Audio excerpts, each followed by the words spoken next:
Hello, Chill Squad, wherever you are. How's it going? Welcome back. It's me again, John, still in the house. Today we're talking about a movie that's completely off the rails in the best way possible. Sure, movies with this kind of concept are nothing new, but they always have their own unique charm, thanks to unexpected twists and shocking surprises that keep us guessing till the end. So, without further ado, put on your headphones, align your lying down position, and tighten your undies. Enjoy the show, and let's check it out.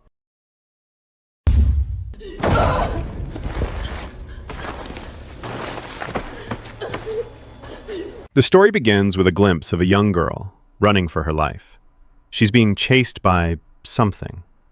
Whether it's a ghost, a robber, a deranged psychopath, or some other unknown entity, no one knows for sure. What's clear is the sheer terror in her eyes. Gasping for air, shaking, nearly paralyzed by fear, she crawls her way out of what seems to be a hidden underground tunnel, desperate to escape. But just as she reaches the surface, something happens. The story then shifts its focus to 5 teenagers, driving through a remote stretch of wilderness. There's Clover, still asleep in the back seat. Max, in his signature blue shirt. Megan, a quiet girl of Chinese descent. Nina, the one with the piercings and a stare that speaks volumes.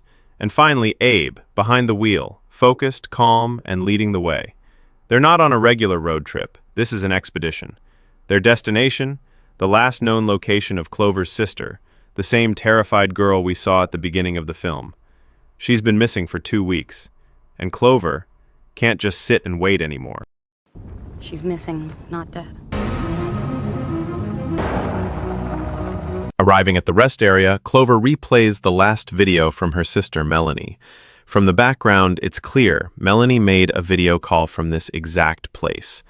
Without wasting time, Clover heads inside to ask the shop owner directly. Hey. While pretending to buy coffee, Clover shows a photo of Melanie to the store owner, Mr. Hill. She asks if he's seen her sister around here. But with so many travelers passing through, Hill says he can't remember every face. Well, you're not the first one who come here.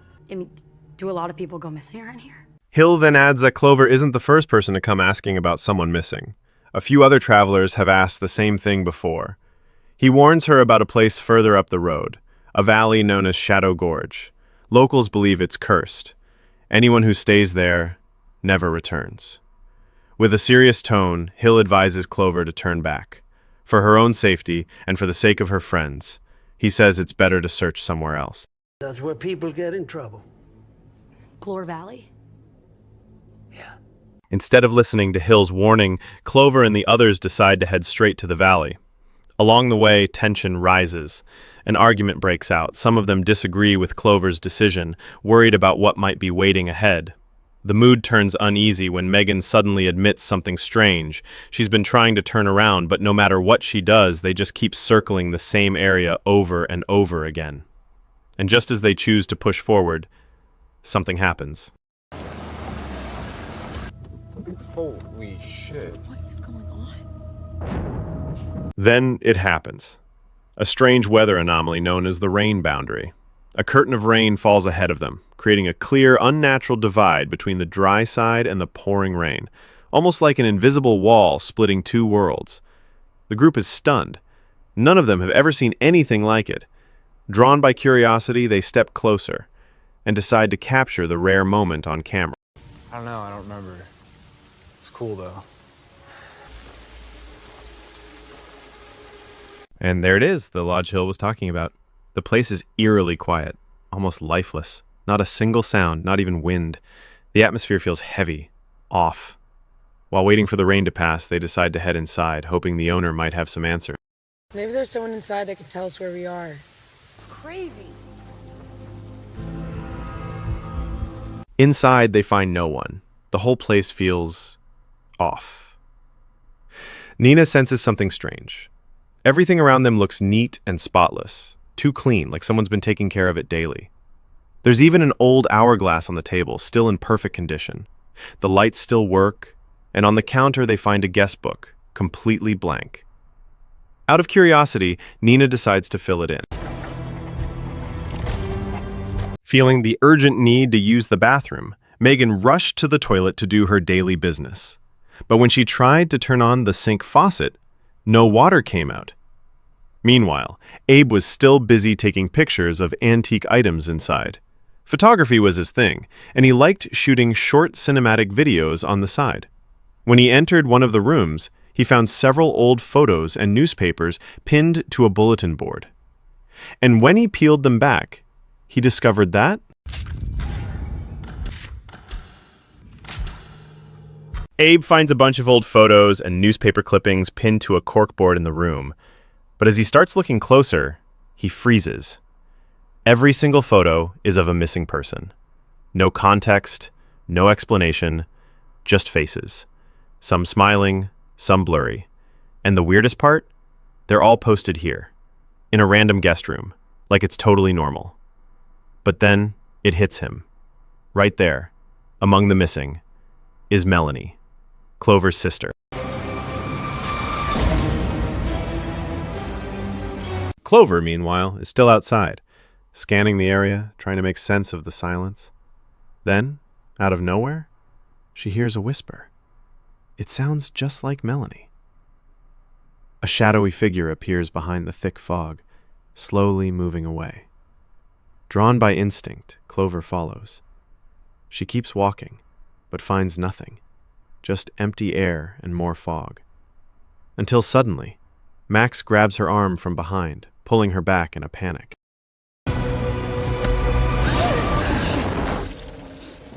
Clover? Are you okay? As night falls, things start to get even weirder. Nina casually checks the guest book again, the same one that was completely empty earlier. But now, to her shock, it's filled with Melanie's name, page after page. Which makes no sense. No one else has been in the house, and she was the only one who wrote in it before. Moments later, Abe shows up with what he found. He shares it with Nina and Megan. That's when they notice something odd. None of the missing person photos have any contact info. No numbers, no addresses, nothing to trace back to, just faces. And now they're starting to wonder, why are these photos even here? And who put them up? There's no details on hers or any of the others. Not even a phone number to contact if you have information. So what's the point then? But it doesn't stop there. Clover and the others are once again left confused when the hourglass, which had been still, suddenly starts spinning and works like normal again. Right after that, Abe's car goes missing from where it was parked. When they check, the car is now across the rain curtain, engine on. No clue who moved it, no sign of anyone nearby. Maybe it's just some prank. Or maybe some jackass just happened to pass by. But when the engine suddenly revs loud, shaking the silence, they decide to head back inside. Back inside. Back inside, go.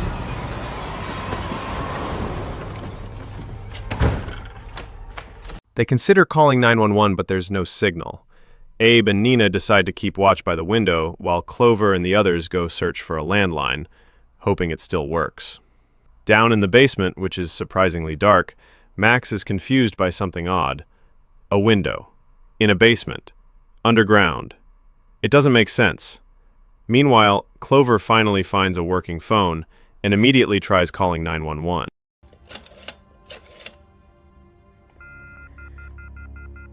It's not working. Since the phone doesn't work, Megan tries the radio. Surprisingly, it still turns on. She calls for help multiple times, but all they get in return is static. Meanwhile, Abe and Nina get distracted by a strange noise coming from the kitchen. To be safe, Nina stays behind to keep an eye on the car, while Abe decides to check the back. But then... Abe?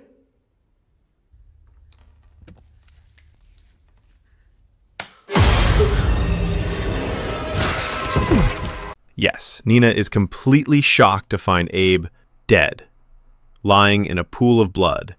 And right behind him, a masked man appears and takes her out too. Hearing the scream from upstairs, Max rushes up to check. But the moment he reaches the top of the stairs, he runs back down, telling Clover and Megan to hide. The masked man has spotted them. He knows they're in the basement.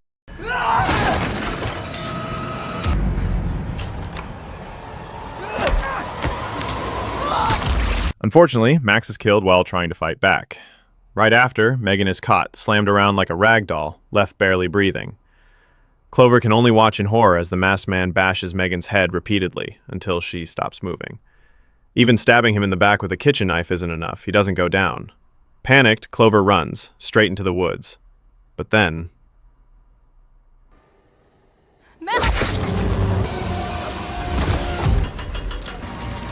no one knows what's really happening. The hourglass, which had already run out, suddenly resets itself, spinning again, back to the start. Then, Clover and the others are alive, as if nothing happened, as if they just arrived at the lodge for the first time. At first, Clover thinks it was all just a bad dream, but Nina quickly shuts that down when she checks the guest book and sees her name written twice, even though she's only signed it once. And now I'm here again, and my name is in that book again, just like Mel's, but who knows what happened to her? So the night is just starting over again? Like in whatever the movie's called, like it's actually real? While they're still trying to understand what's going on, Megan suddenly collapses, possessed by something unseen. She passes out cold. Before they can react, a loud banging echoes from the front door. Someone's trying to force their way in. Clover, driven by curiosity, steps outside to check, but finds nothing. Instead, they're all stunned by what they see. A house. Out of nowhere, a house has appeared across from the lodge. And...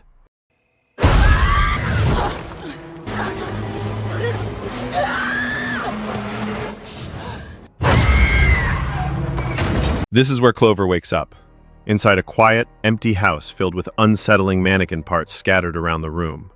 In the corner, an old woman sits calmly, watching the latest video from Chill Squat Presents. Clover tries asking for help, but the woman doesn't respond. Ignoring the weirdness, she moves toward the door, trying to escape, but the handle won't turn. The door is jammed. As she turns around, the old woman suddenly twitches, her body cracking in unnatural ways. Then, without even making eye contact, she reveals the truth. That the only way out of this place is to survive until dawn. And...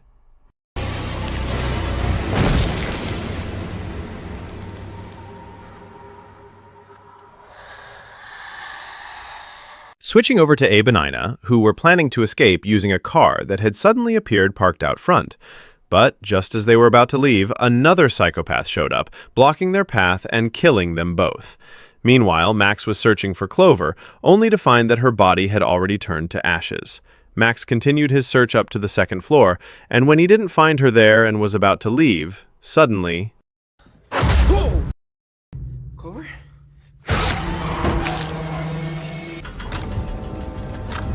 and once again they came back to life.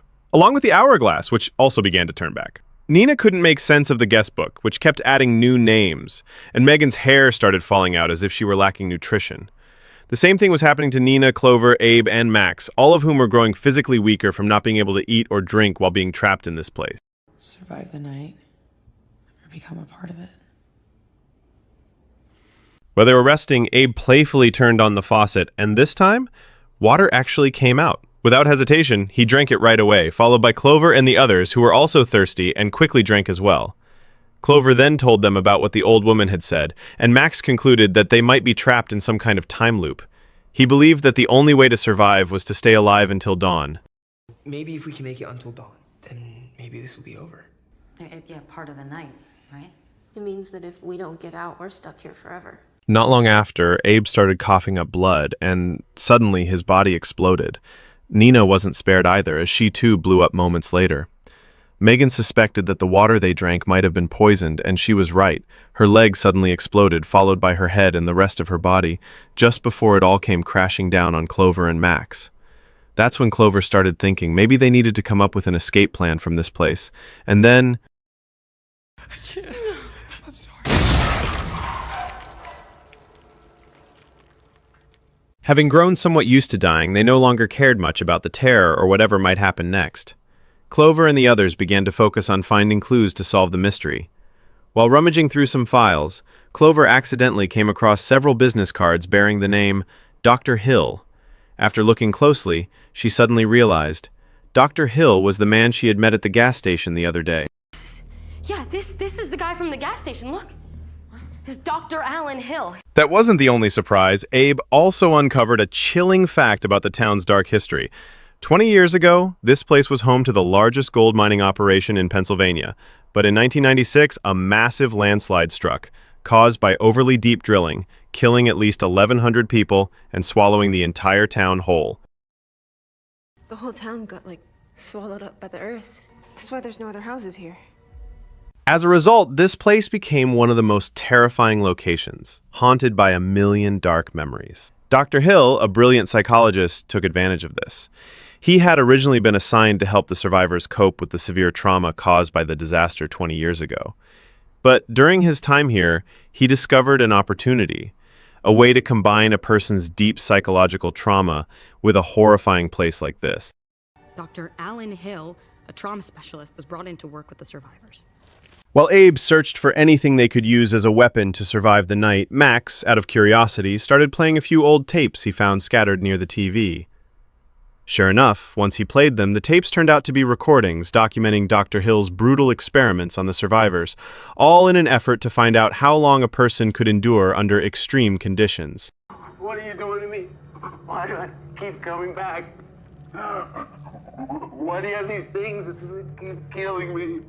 Dr. Hill believed that someone who experienced intense trauma, overwhelming fear, severe anxiety, hopelessness, extreme hunger, and prolonged isolation in a place like this would eventually undergo emotional and even physical changes. Just like the survivors in the video who were transformed into Wendigos, the most terrifying kind of cannibalistic creature. The longer he was trapped here, the more desperate and afraid he became, and also more monstrous as the Wendigo. Soon after, a voice came through the radio. It was Dr. Hill.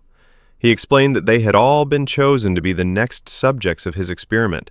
But Clover, who had stopped caring about his threats, immediately stated her true intention, to find Melanie. Dr. Hill, in a disturbingly calm tone, agreed to let her see Melanie, as long as Clover came to him alone. I want to see you. That can be arranged, but just you, Clover, not your friends. Realizing it was a trap, Max and Megan decided to follow Clover into the forest, while Abe and Ina were told to stay behind and hold their position inside the house. But shortly after they left, the masked man appeared and quickly took out Abe and Ina without mercy. Meanwhile, Megan and Max were still stumbling through the woods, calling out Clover's name. And guess what they found?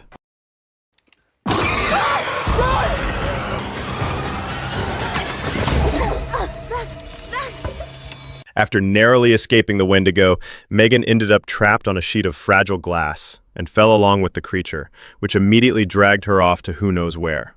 With no other choice, Max was forced to leave Megan behind and continue the fight alone. After pushing deeper into the forest, he finally found Clover, caught in a boar trap. And then, suddenly... Is that Melanie?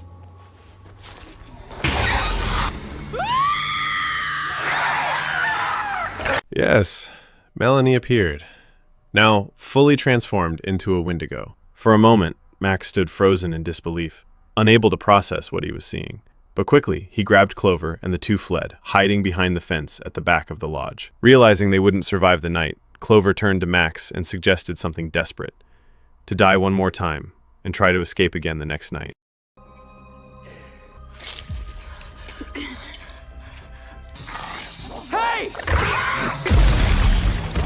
And now, here they were again, gathered in the living room, with Clover beginning to lose track of how many nights had passed or how many times they had died and come back to life. After checking the guest book, they discovered they had been reliving the same night for 13 days. The evidence was clear. Abe's back had started to show physical changes, and his mental state was clearly deteriorating. Realizing time was running out, they rushed to find weapons, as the Wendigos were now closing in.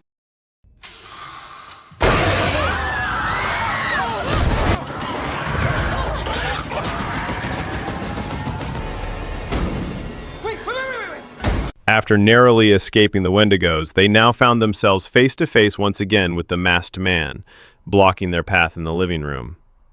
Max turned to Clover and told her to focus on finding Dr. Hill, while the rest of them would stay behind and do whatever it took to hold off the masked man. And then...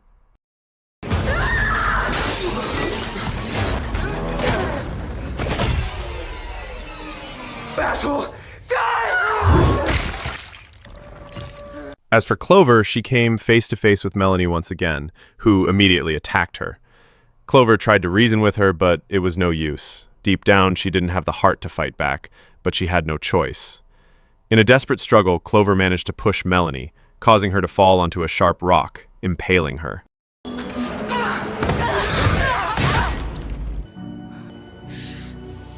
The tension rose once again as one of the Wendigos managed to pick up Clover's scent. Realizing she had no chance of winning a fight, Clover chose to hide and wait until the creature was gone. While hiding, she stumbled upon a decaying corpse, with no idea whose body it was. After searching for a while, she finally discovered Dr. Hill's hideout, filled with several CCTV monitors used to track Clover and the others' progress. Moments later, Hill appeared, casually holding a cup of coffee. You have been an intriguing patient, Clover. In the end, the truth was finally revealed. Clover had been the main target of this twisted experiment all along. Dr. Hill, who knew about her deep trauma after losing Melanie, had carefully crafted a plan to lure Clover into this place. As for the others, they were nothing more than collateral damage, unlucky enough to get caught in Dr. Hill's psychological game. I think it's a nod to your more self-destructive tendencies. As for Melanie and the other so-called missing survivors, the truth was far more disturbing. They had failed to overcome their fear and ended up trapped forever in the illusion created by Dr. Hill. In the end, they died from extreme starvation. This was confirmed when Clover stumbled upon a decaying corpse just before reaching Hill's control room, a grim reminder that added to the confusion and dread she was already feeling. But you are the engine that makes it run, just like Melanie and all the others. While still trying to keep her cool, Clover noticed water dripping from the leaky ceiling onto the table. Realizing the water was poisoned, she quietly slid Dr. Hill's coffee cup into the path of the drip, without him noticing. So when Dr. Hill lifted the cup to take a sip of his coffee, suddenly... It's you.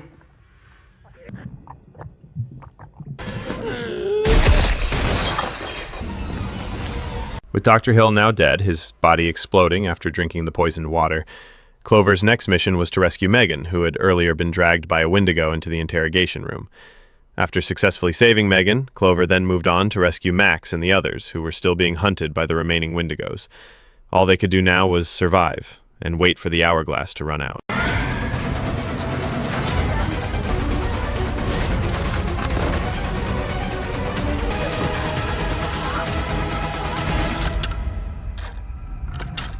Long story short, morning finally came. With the sun rising and the thick fog around the lodge beginning to lift, it was clear. They had made it out. They had finally escaped the psychological nightmare crafted by Dr. Hill. And they were the only victims who had survived this far. Finally, we're shown a series of CCTV feeds from inside Dr. Hill's former residence. Then, a black van pulls up, its passengers seemingly planning to stay the night, unaware that they've just made a terrible mistake, because Dr. Hill will return, with a psychological game even more twisted than before. The end. A truly shocking conclusion. Everything Clover and the others saw and experienced over the past 13 days was nothing more than an illusion, a construct of their own minds. It was all a psychological game, carefully designed by Dr. Hill, by combining overwhelming fear with a location that felt haunted or cursed. Not much different from someone claiming to see a ghost in a graveyard or a floating figure in the trees deep in the forest. When intense fear is paired with the right setting, it can trigger perceptions, things that surface straight from the subconscious. So, no, there was never any real concept of time looping in this film. Everything we watched was real, but only in the minds of the characters. A psychological trap, an illusion. As for Dr. Hill, he's not actually dead. Because if this was all just happening inside their heads, then the poisoned water they thought they used against him never existed, and was never real to begin with. I'm John, speaking on behalf of the Board of Directors, thanking you for watching, and we'll see you in the next video. Thank you.